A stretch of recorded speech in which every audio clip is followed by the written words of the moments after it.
Hey YouTube, hey subscribers, thanks for tuning in. We've heard the term gaslighting used a lot when discussing narcissism, but I've never actually really broken it down on this channel. I think this would be a great opportunity to go ahead and break down gaslighting and how it appears in your everyday life when dealing with narcissists. First, before I give my interpretation, I'd like to give the official definition according to Wikipedia. Gaslighting. Gaslighting is a form of psychological manipulation in which a person seeks to sow seeds of doubt in a targeted individual or in members of a targeted group, making them question their own memory, perception, and sanity. Using persistent denial, misdirection, contradiction, and lying, gaslighting involves attempts to destabilize the victim and delegitimize the victim's belief. Instances may range from the denial by an abuser that previous abusive incidents ever occurred to the staging of bizarre events by the abuser with the intention of disorienting the victim. The term originated from the 1938 Patrick Hamilton play Gaslight and its 1940 and 1944 film adaptations, in which the gas-fueled lights in a character's home are dimmed when he turns the attic lights brighter while he searches the attic at night. He convinces his wife that she is imagining the change. The term has been used in clinical and research literature as well as in political commentary. So I'd like to go ahead and give my take on gaslighting. This topic has been covered extensively by many different bloggers, and as the Wikipedia article indicated, it's been used in clinical research and political discourse. So the likelihood of me repeating something you've either heard before or someone else has said is possible. So I'm acknowledging that right now and also saying no copyright infringement intended. This is my take on gaslighting as I've come to understand it. The first thing that they're going to do to you when you are being gaslit is they're going to present you with a flood of information, just a bombardment of words, phrases, paragraphs, cliches, you name it, all coming at you at one time. Typically, you're not going to get an opportunity to interject yourself anywhere in this flood of information as it's coming at you. And that can be obviously verbal, but also written. The narcissist preferred method is verbal because then it's not possible to catch everything that they're saying, which is why it's always beneficial to write it down and take notes so you can at least try to catch some of what they're throwing at you if you intend on continuing the conversation. The next thing that's going to happen when you're being gaslit is you're going to be presented with a series of disconnected thoughts and ideas. This is very, very telltale. It's almost like they're thinking multiple different things and picking and choosing bits and pieces from those different ideas and merging them together in this one massive idea that they're pushing toward you. And it's your job to try to figure out exactly what they're talking about, which, if you have the time, interest, and energy, can be fun, but generally it will be a waste of time to attempt to digest and decode this massive amount of information, and that is absolutely 100% the purpose. The next thing that they will do when you are being gaslit is they will weave in the occasional truth. That's key to making this very effective, because if it's all lies, all mistruths, then you're going to just dismiss it outright. Something has to hook you. And the thing that will hook you in gaslighting are those little itsy bitsy bits and sprinkles of truth that are weaved in amongst this information flood and this series of disconnected thoughts and ideas. So those will be the things that might actually keep you hooked in the conversation if they weave in quite a few. Narcissists love to take the truth and bend it slightly. So that way it's kind of hard to argue with or against, because it is the truth bent ever so slightly or being used for a purpose other than the truth itself. The next sign that you're being gaslit, you really can't identify the main idea. And how could you? How would you be able to identify the main idea when there are so many different main ideas floating around in this thought stream that's coming towards you from the narcissist? You can't really figure out what exactly it is that they're trying to tell you.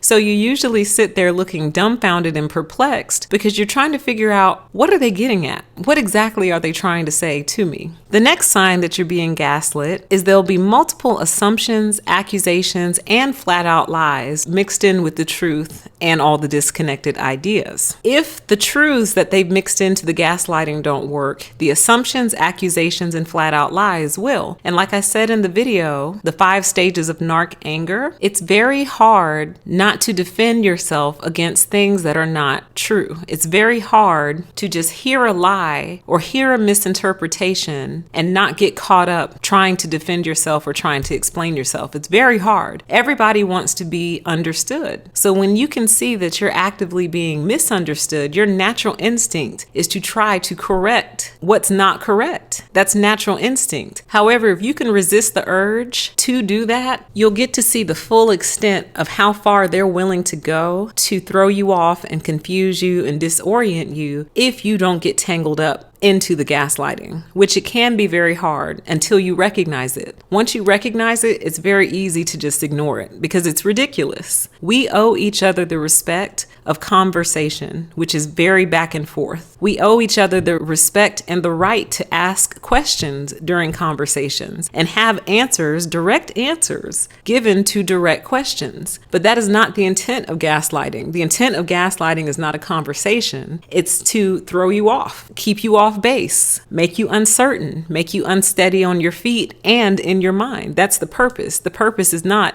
clarity. The next sign that you're being gaslit is that if you had the time, interest, and energy, it would take you hours to break down the gaslighting. So let's say your narcissist has gaslit you in written form. You would copy paste whatever it is, put it in a Word document, and it would actually take you hours to break apart, organize, structure, and make sense of everything that they said to you. By the time you were finished, it would look like a flow chart or a Gantt chart. And finally, the final sign that you are being gaslit is that if you decide to participate in this event with the narcissist, they will refuse to actually have a conversation about what they just said. They will absolutely refuse. They will not answer direct questions. They will not provide clarity. They won't clarify. They will not go there with you. Your job was to listen and take it all in and walk away confused, and that's it. So when you return their gaslighting with questions and the desire for a conversation, they're going to get so frustrated that they'll probably leave because that's not what they want. They want to razzle dazzle you. They want to throw stardust in your eyes. They want you to be disoriented and then vanish in a puff of smoke. That's what they want. So how do we combat gaslighting? What can we actually do? There are several strategies you can use to combat gaslighting. However, if you have the option, don't engage because it's really not worth your time. It's really not. However, often we don't have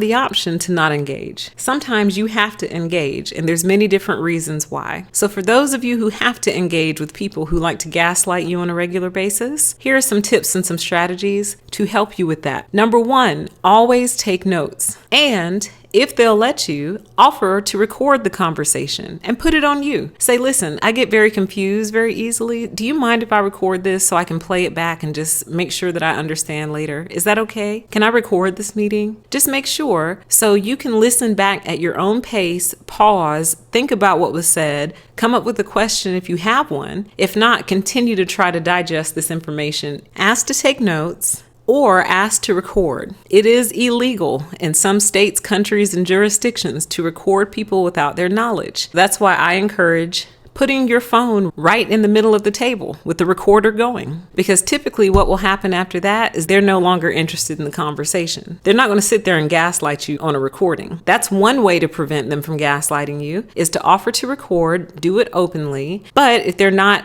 okay with you recording them, they should be okay with you taking notes. You're allowed to write on a piece of paper. That's something within your rights. So you should be allowed to take notes. And if they refuse to allow you to take notes, you got a big problem on your hands. Big problem. Because they're basically telling you in that moment, I'm getting ready to gaslight you and I don't need you to be able to keep up with this. So if that's a relationship that you can end or a connection that you can end it as soon as possible, because you're in big trouble if you're not allowed to take notes. Of course, within context. Next, when they start to present two or more disconnected ideas, ask them if you may interject. Say, may I please pause you right there? May I please stop you right there? Because right now you're telling me three different things and I need to see which one we need to focus on first, because these are three totally different, unrelated ideas that you're giving me right now. now. So we need to focus on 1, and then we can move on to 2 and 3. If they refuse, try one more strategy, which is to ask them, okay, these are 3 unrelated ideas. Which one is most important to you right now? And can we talk about that one first? And if they refuse, once again, going back to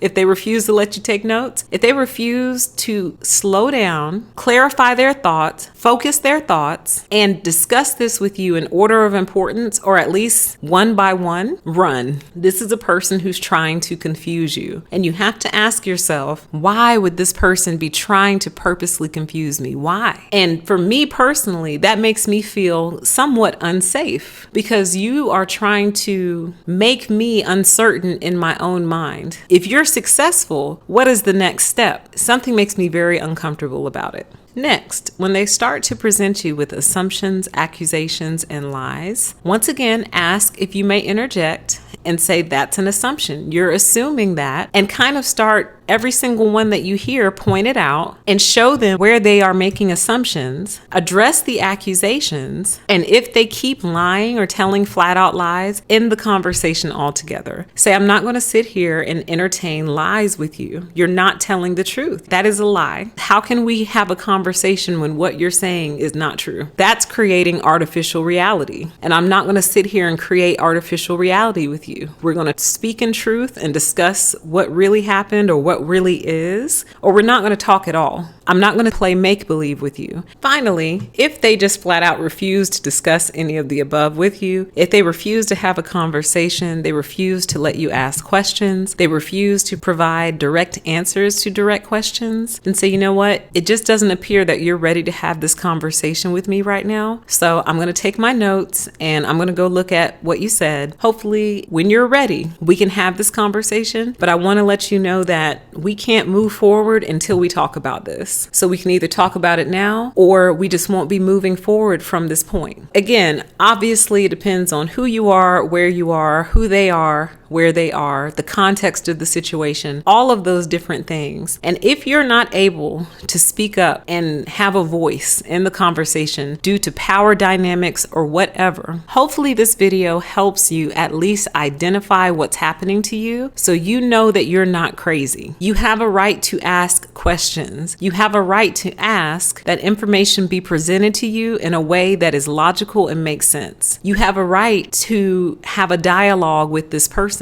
You do. And if they refuse to provide that to you, you really need to examine that relationship, and if that's one that you need to be in. And when I say relationship, I mean romantic, family, business, casual, friendship, whatever. If there's a person who is comfortable doing this to your mind, what else will they be comfortable doing to you? This is just the start. The scrambling of language and the scrambling of meaning and the scrambling of communication is just the start of what's to come from this particular person. Hopefully you found this video helpful. Take care, and as always, I grant you the permission to exist. Bye-bye.